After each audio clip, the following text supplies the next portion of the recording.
Bismillahirrahmanirrahim.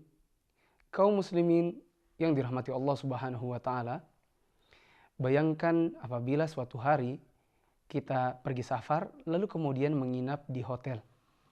Di hotel tersebut kita diberikan kamar di lantai 15. Suatu ketika liftnya mati.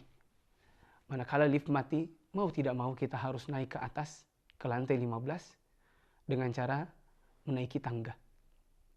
Kemudian pada suatu hari kita naik ke atas tangga menuju lantai 15 dan sesampainya di lantai 15 lalu kemudian kita lupa ternyata kuncinya masih ada di resepsionis. Apa yang akan kita lakukan? Pertama, sebagian orang akan menepuk jidatnya. Mereka mengatakan, waduh, lupa, aduh, dan seterusnya dan seterusnya. Reaksi-reaksi yang menunjukkan kekecewaan. Betapa tidak, mendaki ke atas, ke lantai 15, secara susah payah, lalu kemudian kuncinya terlupa di bawah. Kaum muslimin, begitulah kira-kira kalau seandainya kita mengerjakan suatu ibadah, lalu kemudian kita lupa kuncinya.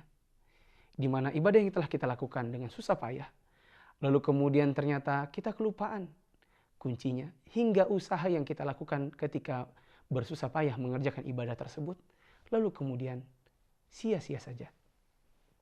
Apakah kuncinya agar ibadah tersebut tidak sia-sia? Kuncinya ada dua. Yang pertama adalah niat agar dikerjakan ibadah tersebut khusus untuk Allah Subhanahu wa taala dan tidak dikerjakan ibadah tersebut untuk yang selainnya. Apabila kita menyembelih untuk Allah Subhanahu wa taala dan tidak selainnya, tidak untuk yang selainnya. Ketika kita bernazar, maka kita tujukan nazar itu untuk Allah Subhanahu wa taala dan tidak yang selainnya. Ketika kita sholat, kita tidak bermaksud untuk sholat tersebut dilihat oleh orang-orang agar kemudian kita dikatakan seorang yang ahli ibadah dan seterusnya dan seterusnya. Ini semua akan menggugurkan satu buah kunci agar ibadah tersebut tidak sia-sia. Jadi yang pertama, agar ibadah tersebut tidak sia-sia, kunci yang pertama adalah ikhlas untuk Allah Subhanahu wa taala dalam mengerjakannya. Kunci yang kedua adalah ibadah tersebut dikerjakan sesuai dengan tuntunan Rasulullah Shallallahu alaihi wasallam dan tidak dikerjakan ibadah tersebut secara mengada-ngada atau di luar dari ketentuannya. Rasulullah Shallallahu alaihi wasallam pernah mengatakan, "Man amila amalan laisa alaihi amruna fahuwa rad." Barang siapa mengerjakan suatu amalan, ibadah, yang dia sangka ibadah, yang ternyata amalan tersebut tidak pernah datang dari kami, dari saya, Rasulullah SAW dan para sahabat, maka dipastikan ibadah tersebut akan sia-sia saja. Karena tidak mencukupi kunci yang kedua. Kaum muslimin rahmati Allah Subhanahu wa taala. Suatu ketika seorang tabi'in yang bernama Atha datang ke sebuah pasar membawa kain yang selama 1 tahunan dia tenun. Ketika datang ke pasar, lalu kemudian dia datang kepada seorang penjual kain. Dia katakan, saya ingin menjual kain ini dan kain ini telah saya tenun selama sekian waktu, kurang lebih 1 tahun. Lalu kemudian penjual tersebut mengatakan, wahai Atha, kalau dilihat sebenarnya kain tenunanmu ini bagus.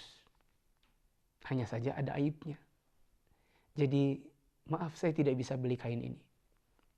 Tidak lama kemudian Atha pun menangis. Ketika menangis dan dilihat oleh si penjual kain tadi, maka si penjual kain mengatakan, wahai Atha, kenapa engkau menangis? Kalau kamu menangis dikarenakan saya tidak bisa membeli kainmu, marilah saya beli kainmu. Tapi saya tidak bisa membelinya dengan harga yang baik. Ya harga secukupnya saja dikarenakan ada aib pada kain ini. Maka Atha mengatakan, sesungguhnya saya menangis bukan dikarenakan kamu tidak mau beli kain ini. Tapi saya menangis dikarenakan saya membayangkan bagaimana kalau seandainya selama ini saya telah beribadah secara susah payah sebagaimana saya mengerjakan tenunan kain ini. Lalu kemudian saya tidak tahu ternyata di dalamnya ada kecacatan.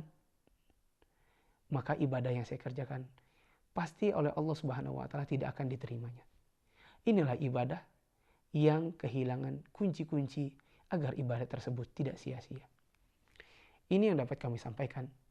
Semoga kita senantiasa bisa menuntut ilmu agar kita berkembang dalam masalah keikhlasan. Dan kita bisa mengetahui bagaimana ibadah-ibadah yang kita kerjakan sesuai dengan tuntunan Rasulullah SAW. Agar kunci-kuncinya bisa terpenuhi semuanya. Sehingga ibadah yang kita lakukan tidaklah sia-sia. Wassallallahu ala nabiyina Muhammad wa ala alihi wa sahbihi ajma'in.